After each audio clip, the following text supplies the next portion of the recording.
Gratidão a esta casa pelo convite, por abrir esse espaço para a gente falar um pouquinho sobre esse trabalho, né, que já tem 56 anos no Brasil, nasceu na cidade de São Paulo e que aqui em Macapá já conta com 15 anos de existência.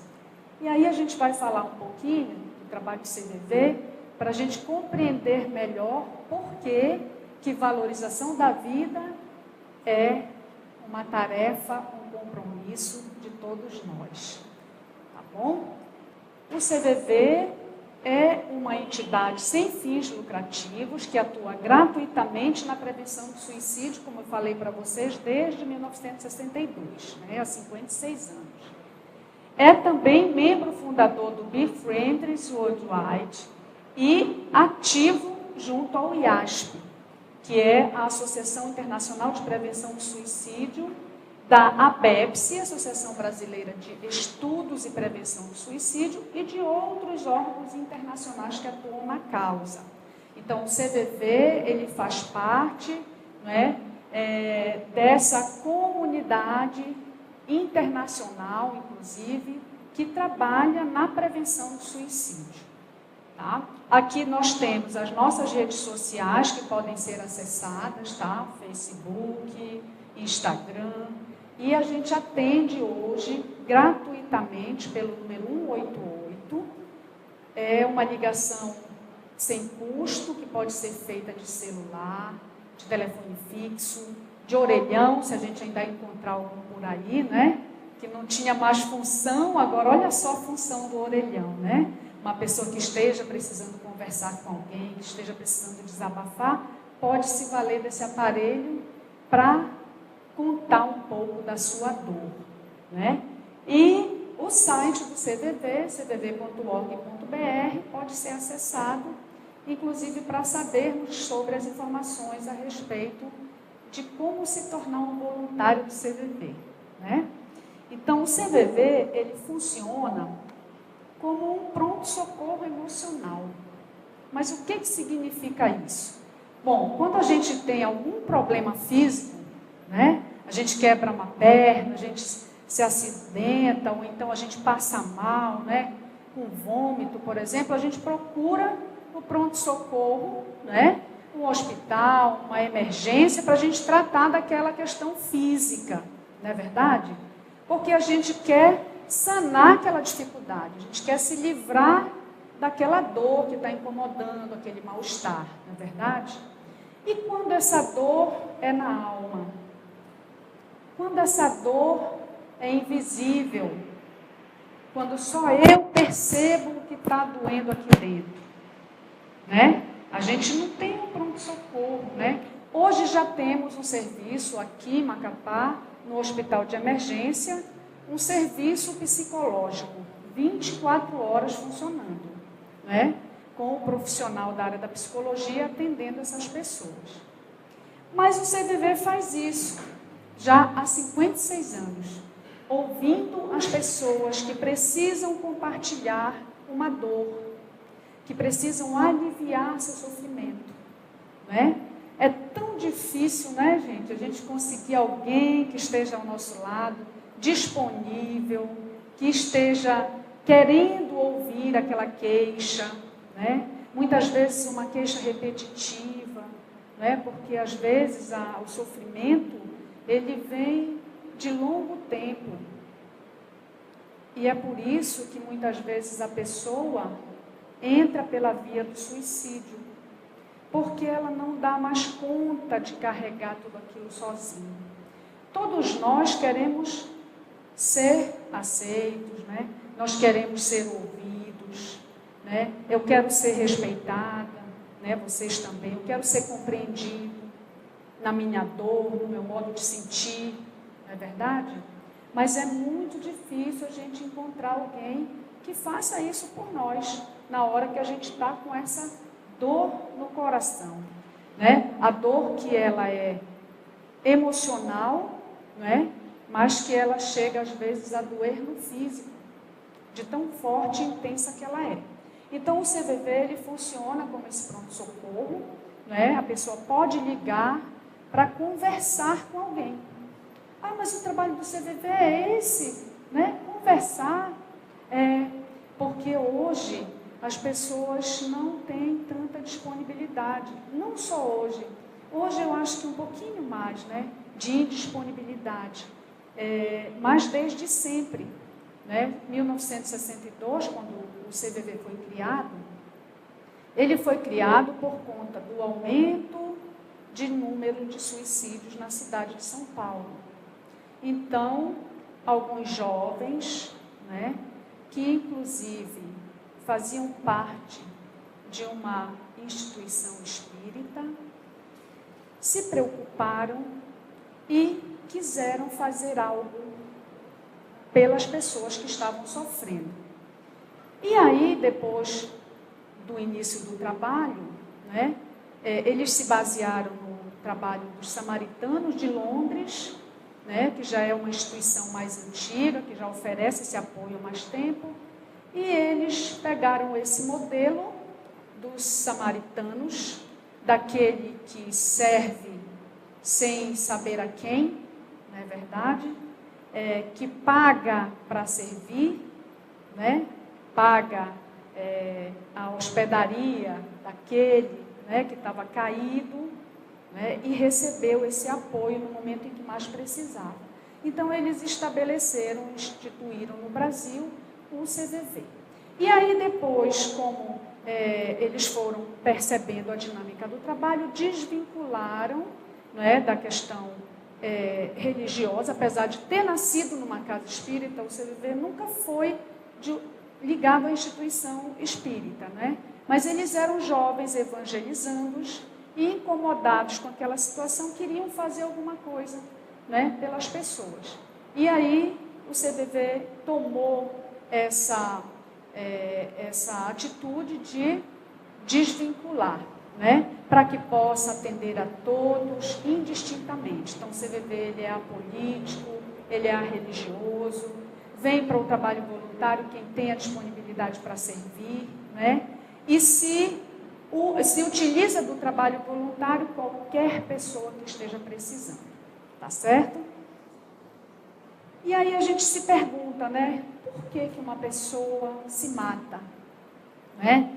E a gente tem dado uma olhadinha por aí, né? Perguntado, estudado, os profissionais que também sempre estão em palestra com a gente informam que a desesperança, o desespero e o desamparo faz com que alguém siga pela via dolorosa e desastrosa do suicídio.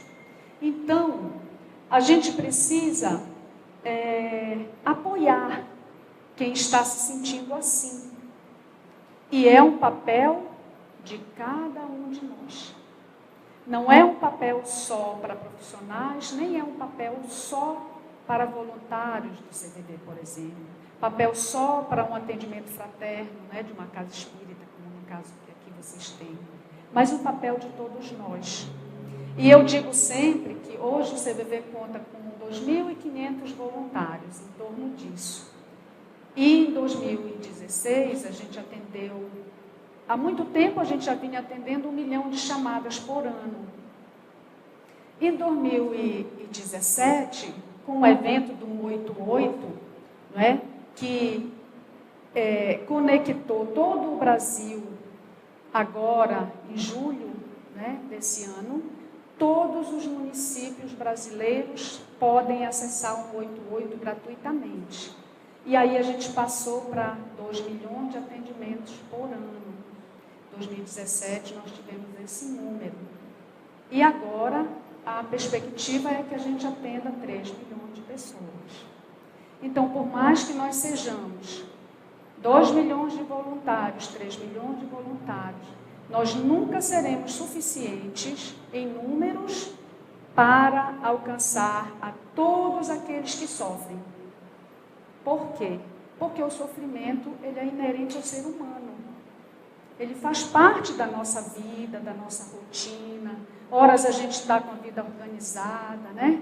Ora a gente está com a mente, com o psicológico organizado. Ora acontece alguma coisa e a gente dá aquela baixa, né? E na hora que dá essa baixa, a gente precisa ter alguém ao lado para apoiar, para ouvir as nossas dores, para que a gente possa compartilhar daquilo que a gente está sentindo, né? E que nos faz sofrer. E aí a gente vai ver, mais um pouquinho na frente, como eu posso ser essa pessoa que pode prestar esse apoio. De que forma? Quando alguém me diz assim, eu não quero mais viver, como eu me comporto para que eu possa ajudar essa pessoa? Não é? Como eu me comporto para acolher essa pessoa? O que eu digo para essa pessoa? Né? De que forma eu ouço essa queixa? Né? Então, a desesperança, o desespero e o desamparo são os ingredientes que fazem com que as pessoas, ao se sentirem sozinhas na sua dor, né, desesperadas, porque o suicídio é um ato de desespero, passou aquele momento mais turbulento, as coisas tendem a se acalmar. Então, tem um suicidologista, que ele é referência mundial, que ele diz que o suicídio é um ato definitivo para um problema temporário. Vocês concordam que é isso também? Porque tudo passa, não é verdade? Então, se naquele momento da dor, do sofrimento, do desespero, a pessoa encontra alguém que ouve verdadeiramente aquela queixa, aquela dor, a tendência é que ela, ao se esvaziar, ela consiga reorganizar as suas ideias e encontrar outras alternativas. Alternativas em vida, não uma alternativa em morte, como é o caso do suicídio. Tá? Então, a gente diz que a morte começa no abandono, não é? Ou desamparo. Eu me sinto só na minha dor. Eu não sinto que existe alguém capaz de me auxiliar naquele momento, né? Então, a morte começa no abandono, na solidão do sofrimento, no vazio de si, na perda do sonho, na falta de sentido. A falta de sentido para a minha existência. Eu perdi, não encontro mais. E aí eu preciso encontrar alguém que me pergunte, por quê? Você quer me dizer por quê? Eu estou à sua disposição para lhe ouvir. Né? E aí, ouvir verdadeiramente.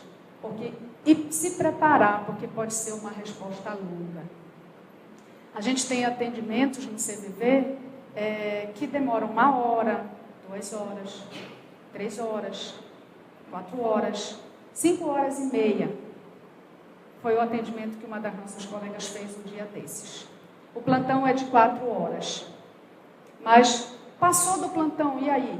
Passou do plantão, mas a pessoa que estava ligando continuava com a necessidade de falar. E aí a gente fica, porque existe uma disponibilidade interior para ouvir aquela queixa. E aí o tempo fica em segundo plano. Se eu já estou a 1 hora, 2 horas, a 3 horas, né? Eu percebo que a pessoa ainda precisa continuar falando. E eu estou ali disponível para ouvi-la. E aí a gente traz um desenhozinho aqui de uma panela de pressão, né? Para fazer essa analogia com os problemas que a gente vive, né? Cada um de nós. Aí a gente traz aqui, né? Aqui tem o fogo, né? E a gente coloca aqui, né? Os alimentos ali são os problemas usuais. Aqui a água, as pressões internas. Aí a gente vem para ali. O vapor são os sentimentos desagradáveis, né? Aqui o fogo, as pressões externas, não é? Tem pressão interna e pressão externa, né? Às vezes a gente não está se sentindo legal, né? Uma pressão interna, não estou sentindo, eu não estou sentindo-me bem com essa situação, né? E aí tem a pressão externa, né? A minha família, por exemplo, não entende que eu esteja me sentindo assim e me pressiona para que eu saia daquele estado. Você tem que sair, você precisa reagir. Mas eu não estou conseguindo, né? E isso aumenta mais ainda o meu sofrimento. E aí a gente vem ali para a válvula de segurança, é aquele alerta que eu preciso fazer alguma coisa para aliviar toda essa tensão, toda essa pressão que eu estou vivendo. E ali eu pino desabafar para conseguir o alívio, né? Alguém já disse assim para vocês em algum momento? Poxa, que bom que eu consegui dizer isso para você. Tirei um peso das minhas costas, né? Quantas vezes a gente mesmo já falou isso? Já se sentiu assim, né? Estava com alguma coisa incomodando muito. E aí conseguiu encontrar alguém que ouviu. Ai, graças a Deus eu compartilhei isso com você, né? E aí a gente fala da importância desse falar e desse ouvir adequadamente, né?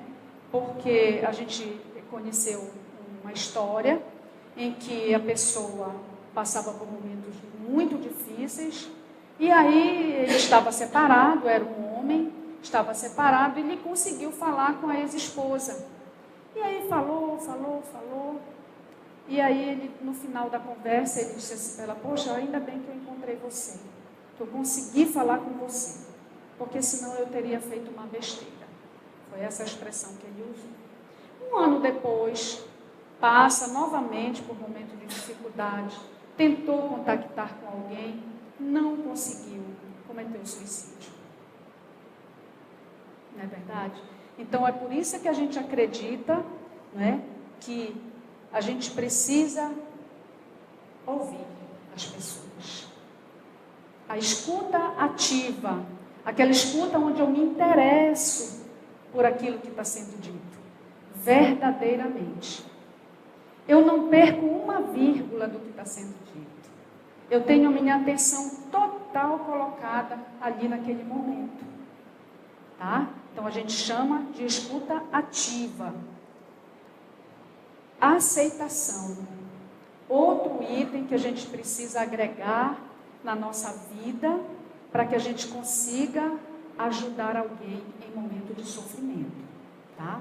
Vejam que qualquer ser humano, qualquer um de nós, pode fazer uma escuta ativa. Não é verdade? Eu estou me importando com você. Eu estou interessada no que você está me dizendo. Eu estou percebendo a sua angústia. Eu estou ali naquele momento.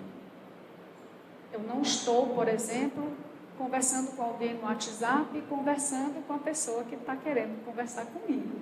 Não é verdade? Senão não seria, esse caso, uma escuta ativa. A aceitação é que eu preciso aceitar as pessoas como elas são. A nossa sociedade, ela é muito diretiva. Eu quero que o outro seja do jeito que eu sou. Eu quero que o outro faça do jeito que eu faço.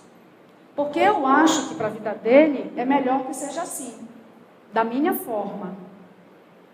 Mas a gente não faz isso, né, gente? A gente faz ainda muito isso, né? Então, a gente precisa aceitar que o outro, por exemplo, esteja sofrendo por aquele motivo que ele está nos dizendo. Que para nós pode ser um motivo que a gente lide com muita facilidade. Mas para aquela pessoa, não. Ela está com medo, eu preciso aceitar que aquela situação promove o medo nela. Eu não sinto medo para aquela situação, mas ela sente. E eu preciso aceitar essa pessoa com todo esse medo, para que ela possa prosseguir na sua fala. Se eu disser assim, isso não é motivo para você ter medo, aí eu já corto a pessoa. Não é verdade? Eu já corto. Eu já desqualifico e desconsidero o que ela está me dizendo, né? Aí a gente vem para um outro componente aqui, a compreensão. Eu preciso compreender aquilo que está me sendo dito, para eu poder devolver para a pessoa de forma que ela perceba que eu compreendi. Eu estou desempregada e eu não sei o que eu vou fazer daqui para frente. Aí a pessoa que ouve isso diz assim: você já foi no Cine? Já procurou um emprego? Né? Então, ela não compreendeu o que foi dito. A pessoa disse que está desempregada, isso traz uma preocupação, traz um medo, né? A gente vai no sentir da pessoa. Então, você está preocupada porque não sabe como vai fazer daqui para frente. Então, eu devolvi para ela de forma compreensiva. Eu entendi o que ela me disse e devolvi para ela, né? Então, se eu já vou indicando, perguntando, ela talvez já tenha ido no Cine, já distribuiu o currículo, já pediu para várias pessoas, né? As pessoas sabem o que fazer, mas a gente tem tem que se livrar, na verdade, desse dirigir o outro, né? E ouvir, nesse momento que é mais importante, o que é que ela está sentindo por conta da falta do emprego, né? Preocupação com os filhos, com a alimentação da família, com o pagamento da escola, né? Com as responsabilidades assumidas. É isso que importa. Então, eu preciso compreender o que está sendo dito para eu poder facilitar para essa pessoa esse desabafo. Tudo bem até aí, gente? Tudo bem?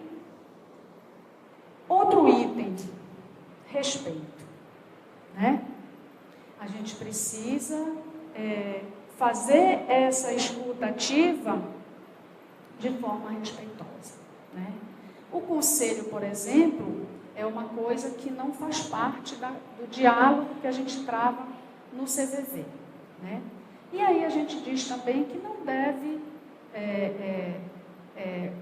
fazer parte da nossa vida, pela experiência que a gente já tem, né, nos atendimentos, e o efeito que isso causa, né, o efeito de eu não aconselhar, né, o conselho, ele é uma desqualificação daquilo que a pessoa decidiu para a sua vida. É eu dizer para ela que ela precisa fazer de tal forma, porque ela não tem condições para decidir o que é melhor para a vida dela, né? Então, o respeito faz com que a gente não aconselhe. E sempre que a gente está no nosso treinamento, as pessoas às vezes perguntam, mas se eu não vou poder dar conselho, eu vou falar o quê? Né? Porque está muito forte ainda na nossa sociedade, que é diretiva ainda, e a gente precisa contribuir para mudar isso, né? De não dirigir, de não aconselhar. Cada um de nós sabe, no fundo, o que a gente precisa fazer, por que a gente vai fazer, as razões que me levam a fazer daquela forma, não é verdade? Aí a gente vem para mais um ingrediente aqui, o sigilo. Como é que uma pessoa vai compartilhar algo comigo, tão íntimo às vezes, né? Tão doloroso, né? De reconhecer, inclusive, às vezes, aquela dificuldade em si mesma, se ela souber que eu vou divulgar, que eu vou contar para os familiares, para os meus amigos, né? Então, eu preciso garantir para qualquer pessoa que esteja passando por um sofrimento e queira conversar comigo, e queira que eu compreenda, que eu aceite, que eu faça essa escuta ativa, né? Que eu mantenha o sigilo, que eu garanta. Por isso é que o CVV já funciona há tanto tempo, né? Porque se as pessoas, se a gente quebrasse esse sigilo, até mesmo com um colega voluntário, né? As pessoas não confiariam e elas não procurariam um trabalho. Então elas sabem que a gente vai manter aquela conversa, aquele diálogo, aquela fala entre o voluntário e a pessoa que está procurando um trabalho. E assim a gente deve fazer na nossa vida, no nosso dia a dia, né? Para que as pessoas possam ter esse espaço de fala encontrados na nossa presença junto com elas. Aí a gente vem para o último, que é a confiança, né? Então, se eu garanto o sigilo, né? Se eu respeito, se eu compreendo, né? Essa pessoa vai confiar em mim. E, além disso, eu preciso confiar que essa pessoa que está passando por essa dificuldade é capaz de encontrar a solução para o problema que ela vivencia. Por isso que a gente não aconselha. Porque a gente confia absolutamente na pessoa. Por mais que ela até peça um conselho para a gente, mas a gente não vai devolver com o conselho, né? O que você faria no meu caso? Né? Se a pessoa perguntar para a gente. Aí a gente diz assim, você talvez não esteja muito certa, ou não pensou em alguma coisa ainda, é isso? Ou você não está absolutamente confiando em você para descobrir, para encontrar essa saída, né? Porque se uma pessoa me pede para dizer o que ela deve fazer, ela não está conseguindo encontrar.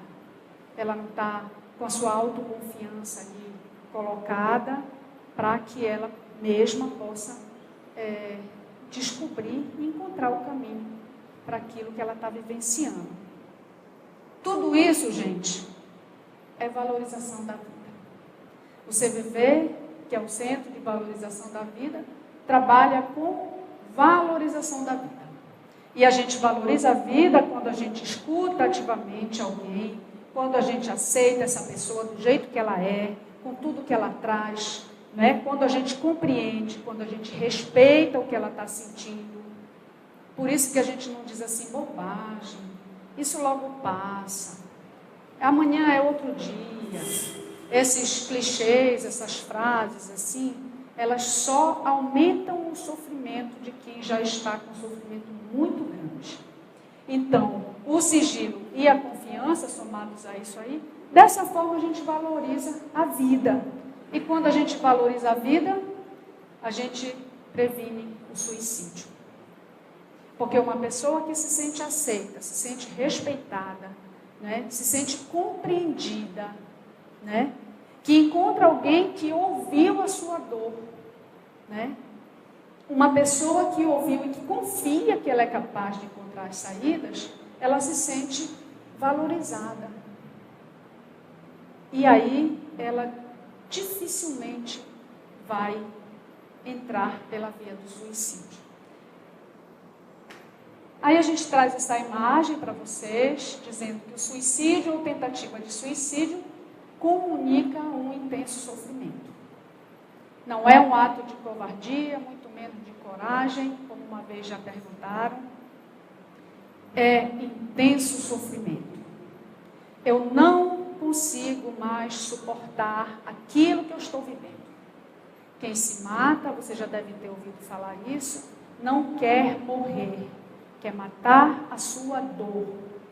E essa imagem, ela retrata muito isso para a gente, né? Como se fosse aqui a sua essência, a sua alma, o seu espírito, como as pessoas costumam chamar, né? Chamem como entendem melhor, agarrada à existência.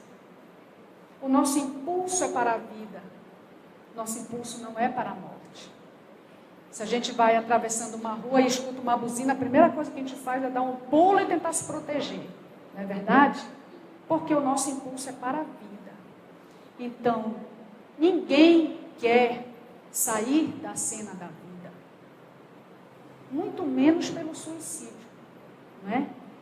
Uma forma trágica, dolorosa, que deixa muita dor e sofrimento. Pelo menos 60 pessoas são diretamente afetadas quando acontece um suicídio. 60 pessoas diretamente impactadas por um suicídio. Né? A gente tem 32 suicídios por dia no Brasil. Né? Um suicídio a cada 45 minutos. E no mundo, a gente tem a cada 40 segundos um suicídio. É muita gente. E isso não são números reais, tá? Porque a gente não consegue notificar todos os suicídios. Né? De repente, acontece um suicídio que é registrado como um tiro acidental. Né? Que a pessoa estava limpando a arma. Né? Será que foi um acidente? Né? Ou foi um suicídio? Afogamentos, acidentes de trânsito. Eu morei em João Pessoa, uma época aí atrás, e houve um acidente de trânsito. Estavam o pai e o filho nesse carro, e o pai morreu, e o filho sobreviveu ao acidente. E a primeira fala dele, quando conseguiu dizer, meu pai jogou o carro contra o outro carro. Foi ele que jogou. Aí depois a família veio, né? Porque é difícil, tem questão de seguro envolvido, seguro de vida, né? Que não paga quando é o caso de suicídio, enfim. E aí, depois, não foi não, foi um acidente mesmo e tal. E aí acaba não sendo registrado, né? Muitas vezes como suicídio. Tá? E aí a gente diz que o diálogo pode salvar uma vida. Vocês viram aquela cartinha lá, naquele desenho? É a minha última comunicação para aqueles que ficam, né, de que eu estava sofrendo e não consegui a ajuda que eu precisava. Né?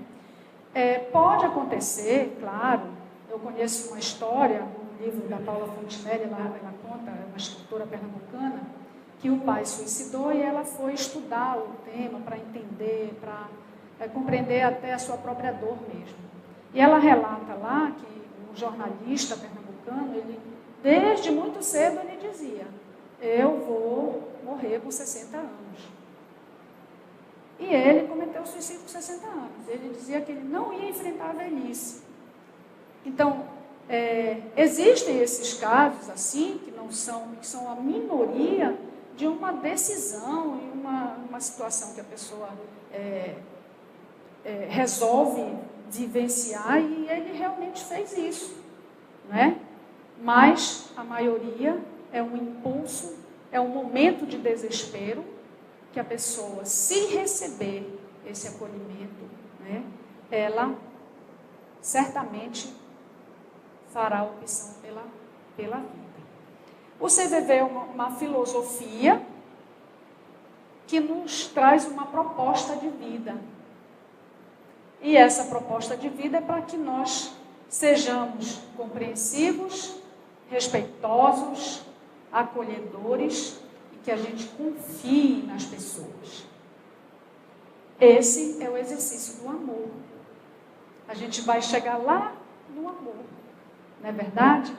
Porque quando eu aceito o outro, né, da forma como ele é, respeito as suas dores, os seus sentimentos, acolho, né, como um bom samaritano, né, aquele caído daquele momento, né, eu estou exercitando o amor, não é verdade?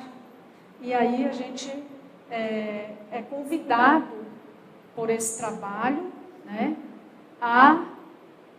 a gente aceita quando a gente entra nele, porque a gente aceitou essa proposta, da gente ter uma postura de vida que permita com que o outro possa ser ouvido, aceito, né, respeitado. E para eu aceitar, compreender, respeitar e acolher o outro, eu preciso ter me aceitado, né, eu preciso me respeitar, né, me compreender, para poder compreender melhor o outro, né?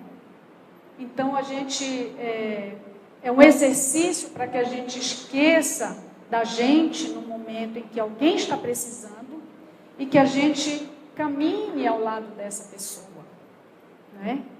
E não fique batendo de frente com ela, né? Quando eu não compreendo, há um confronto. Mas você não pode sentir isso. Mas eu estou sentindo assim. Mas isso é bobagem. E fica um tomar lá da cá. Aí a gente vem falar um pouquinho do Setembro Amarelo, né? Que é esse movimento, né? Onde o CVV é uma das entidades mobilizadoras, em que a gente faz, no mês de setembro, essa disseminação dessa informação, de como valorizar a vida, da importância da gente ouvir verdadeiramente, né, da gente acolher. Então, é uma campanha de conscientização sobre a prevenção do suicídio, com o objetivo direto de alertar a população a respeito da realidade do suicídio no Brasil e no mundo em suas formas de prevenção, né? Então, a gente pode prevenir o suicídio, sim, né? Quando a gente aceita, quando a gente faz essa escuta ativa, quando a gente acolhe, né? Mesmo que a pessoa não fale nada, mas ela sente que eu estou lá, que eu estou ali, e se no momento em que ela precisar eu vou ouvi-la, né? Que é esse o trabalho que o CVV faz. Por isso é que funciona 24 horas, né? Que a dor não tem hora para chegar, né? De repente eu estou de madrugada, passando por um momento muito difícil, e está todo mundo dormindo em casa, meus amigos também estão dormindo, não posso contar com ninguém naquele momento, eu ligo 188 e converso com o voluntário do CVV, porque ele vai estar lá. E a proposta é que ele esteja lá, né, à disposição para ouvir um desabafo. Então, ocorre sempre no mês de setembro, desde 2015, por meio de identificação de locais públicos e particulares com a cor amarela e ampla divulgação de informação.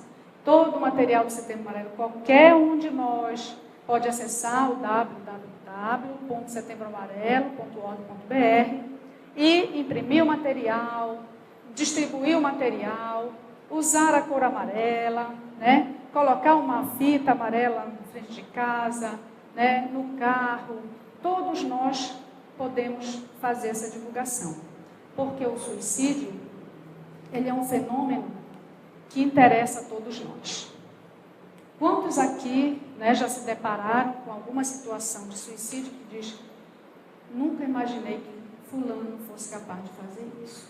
E às vezes alguém bem pertinho da gente, né? As pessoas são impactadas, amigos, colegas de escola, né? A gente tem que estar muito atento hoje com as nossas crianças, os nossos jovens, por conta do bullying. O bullying é o exercício do desrespeito, feito por uma pessoa que também está em sofrimento. Muitas vezes é uma criança, né, um jovem que pratica o bullying com alguém, né, como uma forma de extravasar, às vezes, o sofrimento que ele mesmo carrega, né? Então, a gente tem que estar muito atento, porque os nossos jovens estão cada vez mais cedo vivenciando, às vezes, esse tipo de situação, e a gente precisa se aproximar e perguntar: está tudo bem? Tudo bem com você?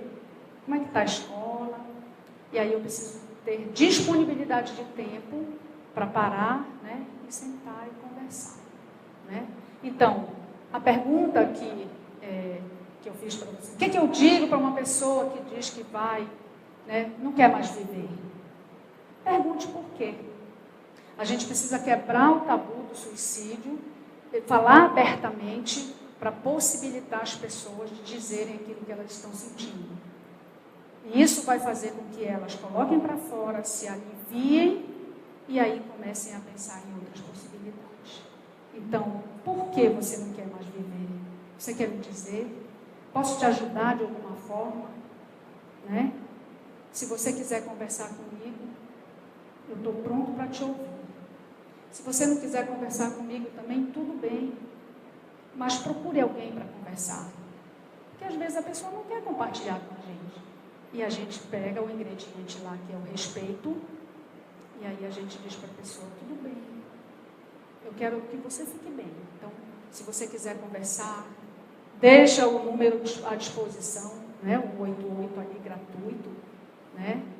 Deixa sempre em casa. Às vezes a gente não sabe que tem alguém bem pertinho passando por situação muito dolorosa. E aí, a gente tem aí as redes sociais, né, que podem também ser acessadas. E para concluir, a gente traz uma fala do João Rafael Torres, né, na revista Psique. Ele diz que a prevenção do suicídio não é trabalho só para terapeutas e psiquiatras. É dever social de cidadão. Dialogar sobre o assunto ajuda a diminuir a mística que o envolve, além de abrir em nós os canais da empatia. Afinal, ninguém está a salvo de ser tocado pelos resultados deste silêncio nefasto, né?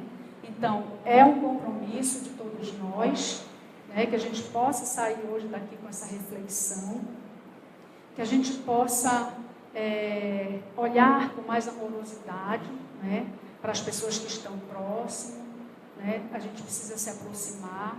A gente só vai saber o que está acontecendo, exatamente do que está acontecendo, se a gente perguntar. Não é verdade? Uma coisa muito importante também, e que a gente trabalha isso dentro do CVV, que quando a gente tem todos aqueles ingredientes, tem o respeito, já não tem o julgamento, que é uma coisa que é muito dolorosa, é a gente ser julgado, né? É muito dolorosa, causa enorme sofrimento. O julgamento é aquilo que eu imagino que seja. Não é aquilo que a pessoa me disse, mas sim aquilo que eu imagino com relação àquela pessoa, com relação ao seu sentido, com relação ao que aconteceu. Então, a gente também precisa trabalhar isso. E é muito corriqueiro o julgamento. Hoje eu estava assistindo o jornal, só para exemplificar para vocês, e aí passou uma matéria de um acidente na rodovia. Não sei se vocês ouviram. Um motoqueiro, ele perdeu o controle, vinha com muita velocidade, bateu ali no Marco Zero, se eu não me engano, né? E aí uma pessoa foi ser entrevistada. Parece-me que o rapaz era vigilante da Unifap. E aí o rapaz foi ser entrevistado. Ele disse, pois é, ele vinha, perdeu o controle, bateu aqui de frente com essa caixa, né? Quem sabe uso de álcool, quem sabe excesso de álcool. Aí vocês imaginem, né? A família dessa pessoa, a família já perdeu esse familiar. Ouvir uma fala dessa, né? Será que não foi sono, um ataque epilético, um problema no coração, um problema no acelerador da moto? A gente só vai saber quando fizerem toda a investigação, né? Mas a primeira coisa que veio foi, será que não foi excesso de... né? Sabe-se se o rapaz estava saindo do trabalho, né? Se estava indo socorrer alguém, não é verdade? Então aí o julgamento, ele é uma coisa muito nefasta e causa intenso sofrimento. E tem pessoas que não conseguem lidar com isso, ser julgado e não ser afetado. E aí quando as pessoas não sabem como lidar com esse julgamento, não é verdade? Como no caso, por exemplo, de jovens que têm suas fotos íntimas expostas na internet, que é o cyberbullying, né? E que, ao se deparar com aquela situação, não sabem o que fazer, entram em desespero e muitas vezes cometem o suicídio. Não é verdade? Então, eu quero agradecer muito a oportunidade, tá certo? E a gente se coloca aí, através do CVV, à disposição de vocês, né? Divulguem o número e a gente faz um rápido convite para vocês ouvirem nas manhãs de quarta-feira, na Rádio Universitária, 96.9 FM, o programa Compartilhe com o CVV. A gente faz um programa de entrevistas, a gente sempre conversa com alguém bem informado no assunto, referências nacionais, internacionais, inclusive, para trazer essa informação a respeito de como prevenir o suicídio, como valorizar a vida. Muito obrigada a todos. Boa noite.